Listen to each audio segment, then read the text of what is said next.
I think people do appreciate the history.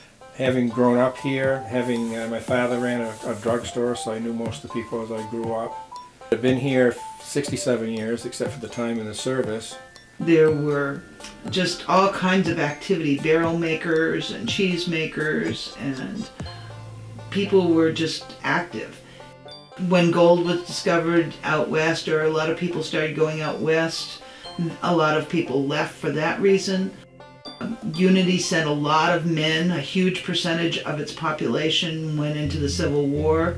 Some of them died and some of them didn't, but a lot of them didn't come home for various reasons.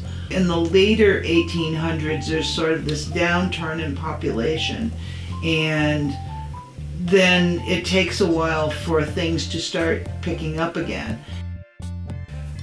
The Unity drainage goes from basically Knox and over into Freedom from Sandy Pond and Half Moon Stream, and comes in down by way of Unity and goes into the lake, and also comes out of the lake and goes into the Sebasticook Stream. I first became involved with efforts related to Unity Pond or Lake Winnicook when I joined the board, Friends of Lake Winnicook, and that was probably 4 or 5 years ago. And I've been involved with that organization ever since then. The water contains, a variety of microorganisms, but the main elements of interest right now are excess nutrients such as nitrogen and phosphorus. The lake itself, it's a great, learning lab. My students have made use of the pond before for classes related to environmental change. We had water, and water was vitally important for that. The fact that you could build a mill and then you could power whatever it was you wanted to do, whether it was running a sawmill or whether it was tanning hides or whatever it may be, you needed fresh water to do that, and you needed running water to do that in most cases. Most of the historical water quality work on the pond has been done purely from the hydrologic standpoint, looking only at the water. Less is known about the sediments, and especially the dynamics between the sediments and the water, and that's what we're interested in learning a little bit more about. The water was valuable for the farmlands, it was valuable for the transportation, all of those different pieces, and so that was part of what kept Unity really going during the 1800s and early 1900s, was that water. Most of the lakes in the state of Maine that had population around them had boys and girls camps, and people would come up from Boston or New York and go to those camps, and that was a way to get kids out of the city for the summer. I think one of the things that's changed is obviously the population's grown around it, and that's put stress on the pond and the rest of the watershed. Unity's water quality has deteriorated over the last 50 years, and I think a lot of that can be pinpointed to the development of the shoreline area. The pond was integral, the pond and the streams running into the pond. Fishing obviously was an important draw for the summer people and for the people in the area. Current state of the pond, as far as water quality rankings, we've been at the bottom of the list for several years running now, with only a few identified lakes that have more severe problems than we do. Well, part of the problem was the heavy usage of the pond and the amount of farming that was being done in the area, and the camps and everything that were built around the pond. Most of them didn't have sewage systems. Sewage was dumped right into the pond. The lake, my parents had a camp on the lake. I think it was cleaner up until the last probably 10 or 15 years. This lake right now is probably cleaner than it has been for 20 years through the tests that we did this summer. And since then, algal blooms, especially more recently in the last couple of decades, have been becoming more of a problem, or more noticed, and is catching the attention of a lot of the residents. Since 1950, in particular, the water quality in Unity Pond had gone downhill because of the runoff from the farming. Sebastopol Lake was horrible back in the 70s. It was worse than Unity ever thought of being. And what they did is the plant was removed, the pollution was removed, and what they did with Sebastopol Lake in Newport Sebastopol Lake was put a dam on it, which allowed them to drop the water level about 6 feet in the spring, in the fall. So what that does is it brings the lake up and then lets the water out in the fall to get rid of a lot of the pollutants. That runs into the Sebastopol River, which goes through the towns of Pittsfield and Burnham and out into the Kennebec. As an organization, we do the septic program where we offer it's up to $500 towards the replacement of septic systems.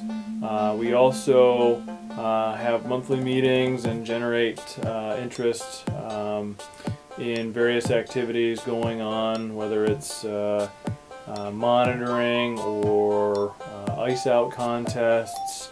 And the organization is currently looking at more involved programs to contribute to improving the water quality that involve seasonal flushing in the fall.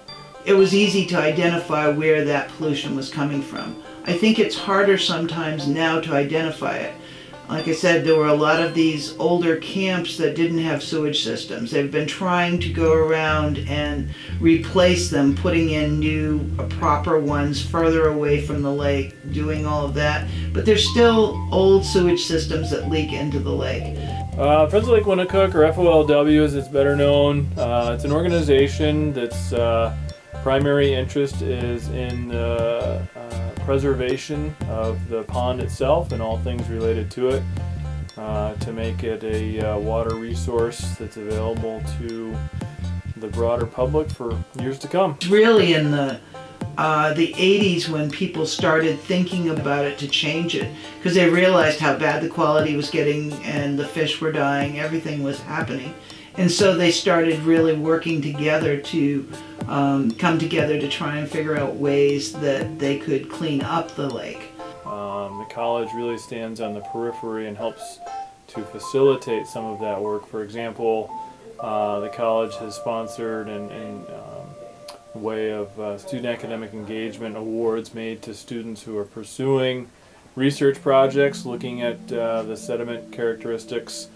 I think it's important the way the town and the college have worked together with the water testing, with identifying problem areas as they arise and trying to do something to reclaim them. But I think anything that the citizens want to do or the town wants to do with the lake, the town doesn't really get involved with the lake. It's the Lake Association. It would be the soil conservation. We just got a grant. That's a 3-year grant, but that grant is to improve the quality of the water of the lake over the next 3 years.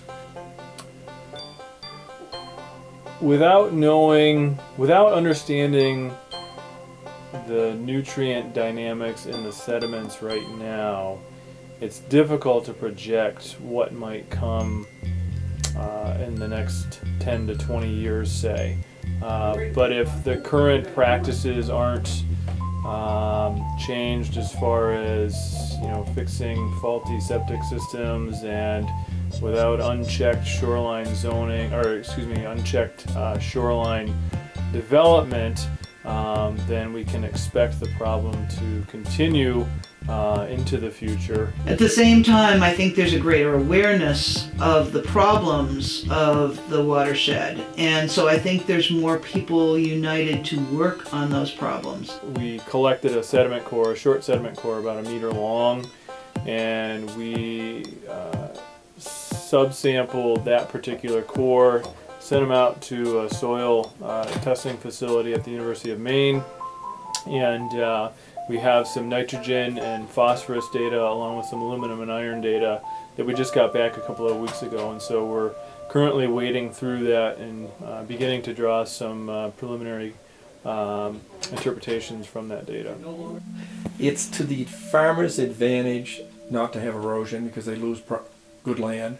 It's to the farmer's advantage to have a cover crop, because what the cover crop does is it holds the moisture into the land, and it also in the springtime it takes moisture out of the land so they can get on the land faster if you have a cover crop, because the cover crop is pulling the spring moisture out of the land and thereby drying the land up so that the farmers can get on their land earlier.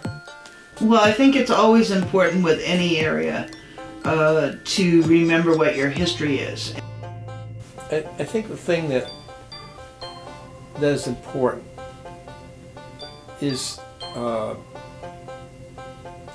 being able to remove debris from the stream.